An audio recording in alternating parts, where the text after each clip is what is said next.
this country. This is routine in times like this. The Taliban ambassador to Pakistan has condemned what he called the terrorist attack, saying this is a terrorist act. We strongly condemn as the Taliban have given shelter to the Saudi militant Osama bin Laden, of course, and he's been accused by the United States in the past of masterminding these kinds of attacks. So they're at least on the record from a rhetorical point of view of saying we had nothing to do with this. Let's go to Martin Fletcher, NBC's Martin Fletcher, Tom, who is in Israel right now. Martin, tell me the reaction by the Israelis to this turn of events here in the United States. Well, of course, everybody has been very, very quick to express complete solidarity with the United States. The Israelis, of course, are very experienced in these kind of things. They've offered to send all their emergency help they can to the United States. They've also, by the way, just closed the Israeli airspace just in case things do spread. But among the Palestinians, there's a different reaction. Yasser Arafat immediately expressed complete horror, condemned the attacks completely, but on the same time, in some places on the streets in the Palestinian towns, there's been rather strong expressions of support, of delight even. There were 3,000 Palestinians took to the streets, we're told, in the West Bank city of Nablus, and smaller demonstrations also in East Jerusalem, Tulkarm, Bethlehem, other Palestinian towns in support of the bombers. Happy of these few Palestinians at what has happened. But of course that's just, we don't know how widespread that is, but there have been some clear support, demonstrations of support for the bombings. But Martin, we should point out, I must stress, the Palestinian leader, I should stress that Palestinian leaders all condemn totally the bombings. We should put into some perspective for us, if you could, Martin, how displeased many Palestinians are with the United States right now about their feelings that somehow the U.S. is siding more with the Israelis in terms of what's going on in the Middle East. Well, there's complete support across the board, belief among Palestinians that the United States and Israel are one. That the United States is together with Israel in the situation here in Israel and the West Bank. They believe the United States completely supports Israel and therefore deserves to some kind of attacks against the United States. So there have been many calls here, especially in recent weeks, by the way, in some of the Palestinian media, for attacks against the United States. So there is a great feeling of anger, a great belief that America supports Israel, and a great belief also that Israel, without American support, could not be as aggressive in its retaliation against Palestinian suicide attacks as it is. So but Martin, that's really a feeling, strong feeling. I was just going to say, Martin, that sentiment. Sorry, I was just going to say that sentiment is really nothing new. Has it been exacerbated in recent weeks in terms of how the Bush administration has been dealing with the Mideast? I think it has been exacerbated because throughout the last 11 months of the fighting, there was always a feeling among Palestinian leaders that the worse the fighting got, the more likely it would be that the United States administration would intervene, would try to help impose a solution on the Palestinians and the Israelis. The Palestinians have always wanted an international force to get involved, believing that's the only way to really get to a solution, an imposed solution. And what they're seeing from Washington is, if anything, President Bush backtracking from that, making it rather clear in several statements from American leaders that Israel and the Palestinians should get on with it, and that until there's a real possibility of peace talks, America won't get involved. That's the belief of Palestinians. But of course, I just want to stress that this Palestinian anger, we don't know that has anything to do, of course, with what happened today. All right. Thank you, Martin Fletcher, in Israel this morning, this afternoon. I was going to say we have a couple of other developments that we ought to share with everyone. Ripple effect seems like an understatement. The U.S. borders with Mexico and Canada now have been closed. White House sources are saying all principals in the White House, senior Bush advisors and officials like the Vice President and the President himself are either in the Situation Room or in bomb shelters. They will not say exactly where the President is except to say that he is safe.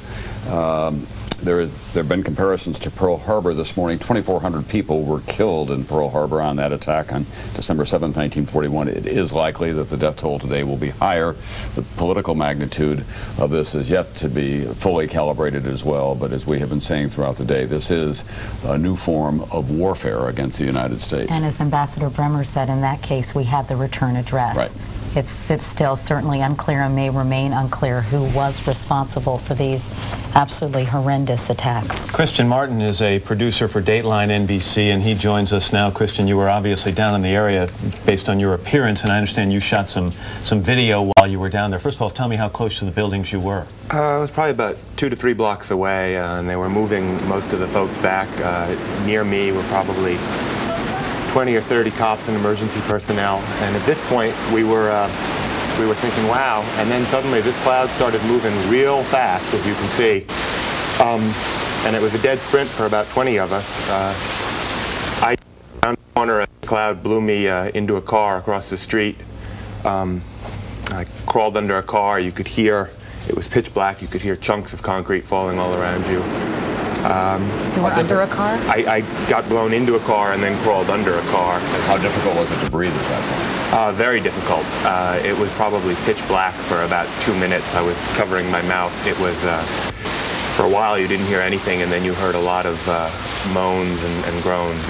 You know, that it was really just a canyon, and the entire force of the blast came shooting down it much faster than you would imagine. As you watched it fall, you thought. You say you heard moans and groans. Did you see many of the injured around you as when the dust finally settled somewhat, so that you could get out from under the car? I was really kind of in shock and stumbled around for a little bit. You could see that there were some people there. Everybody that was in the area was pretty affected. There was no emergency personnel helping anybody. Everybody that was there was in pretty bad shape at the moment. And as I started to wander farther and farther away from it, you could see more people coming. The cops and the firemen down there were just incredible, and you know, probably still are down there. So. Obviously, it was a very frightening situation for you to be in. Did you have any idea? I mean, were they anticipating that because of the size of the hole in this building, that the whole building might come crashing down? That wasn't my sense. I mean, it was obviously a terrible tragedy, but I felt that I was down in Oklahoma City about 3 hours after that blast happened, and I felt that things were beginning to ramp down. The emergency, obviously there was a lot of tragedy going on, but I felt like the cops and the firemen were sort of beginning to get the situation under control. They were moving everybody back. By and large, the streets were cleared. There was a lot of emergency tape, and then when that started, we were all surprised. You can hear the voices saying, "Move back." I mean, there were a lot of people on the street. Did you see the triage units at work and people being helped in the immediate vicinity? Because one of our first concerns when this happened was, what about the people who were outside the building who were in serious pain? Yeah, I mean, I don't know what was going on right in the immediate area. I assume there were. I hope there was no one around. As I said, I sort of stumbled away from it, and by the time I got 3 or 4 blocks away and the air cleared enough so that you could see, we were then all being pushed away. But I mean, you could still see the remains of the plane crash from earlier that day. I mean, I shot some video of a huge airplane wheel. There were body parts, you know, all over West Street. I mean, it was insane down there. Well, Christian, thanks so much for coming by. We're glad you're safe, of course, as well. Meanwhile, we're going to go back to Washington, where Bob Hager is standing by with more information. Bob. Katie, the word now on these air crashes is there's 266 dead total. That's a rough... Screen. We'll try to play that for you in slow motion. There it is, first in real time, and now let's just back it up for a moment and we'll play it in slow-mo so that you can see that in fact it was an airliner. And when you saw the impact from a different angle, you saw the plane hit one side of the building and then you saw parts of the other side of the building blowing out. So you can only imagine how far that plane traveled through the building on impact.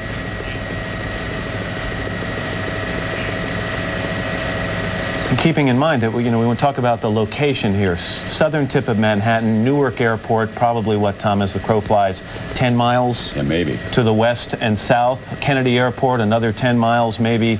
To the east, LaGuardia Airport, just to the east as well and slightly north. So air traffic, obviously it's a congested area, although that was restricted airspace. No planes fly that close to New York City. Landing gear at the bottom is somewhere in lower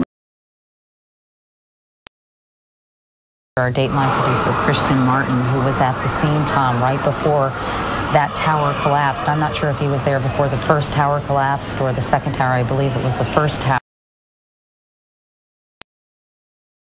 there with more. Pat?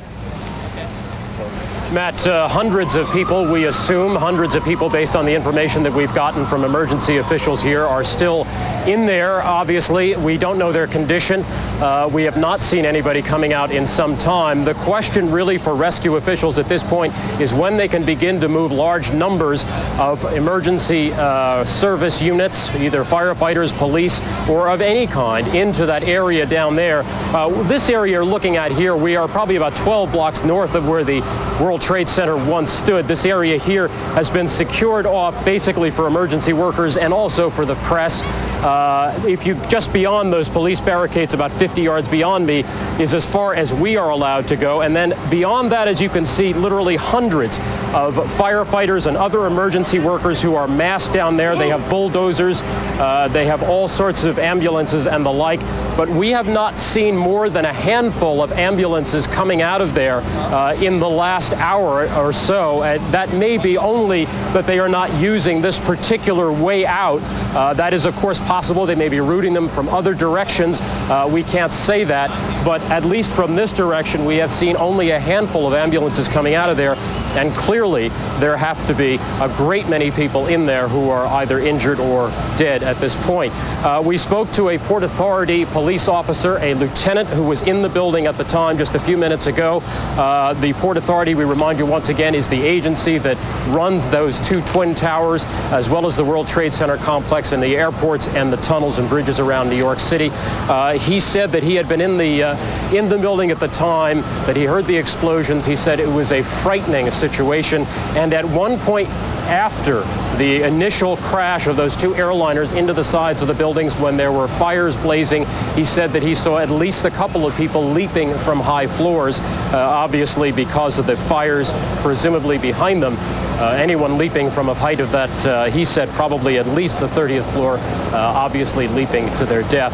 There will be a number of horrible stories. We have already heard many of them so far, but at this point we have basically what we have is hundreds of emergency rescue people who are massed here, and we are waiting to hear when they will be able to go in significant numbers. That's the key thing. A handful may go in here and there, but obviously there are most likely large numbers of people who need help, and we are waiting to hear when large numbers of rescue workers will be able to go in. Back to the studio. All right, Pat Dawson here in Manhattan. Pat, thank you very much. A bulletin has just crossed that says President Bush says U.S. military on high alert at home and abroad. Again, we believe he is being diverted to Louisiana, and we are waiting to hear word from him. He will reportedly address the nation sometime in the next few hours. I'm going to go back to Lower Manhattan. Ann Thompson is standing by with more on the story. Ann? Hi, Matt. Hi, Katie. I was down trying to get to the World Trade Center about 10 o'clock this morning, and I was walking on Broadway at Fullerton, and suddenly we heard an explosion. It was the first tower coming down, and down Broadway you could just see this wall of debris come flying at us, and I was by myself. I took cover in between a column and the building at 195 Broadway, and we stood there I crouched there probably for about a good 5 minutes. It took that long for all the debris to come by, for the air to clear. When I got up, I was covered head to toe with debris. They opened the building. The gates in that building had been locked. They opened the doors. We went inside.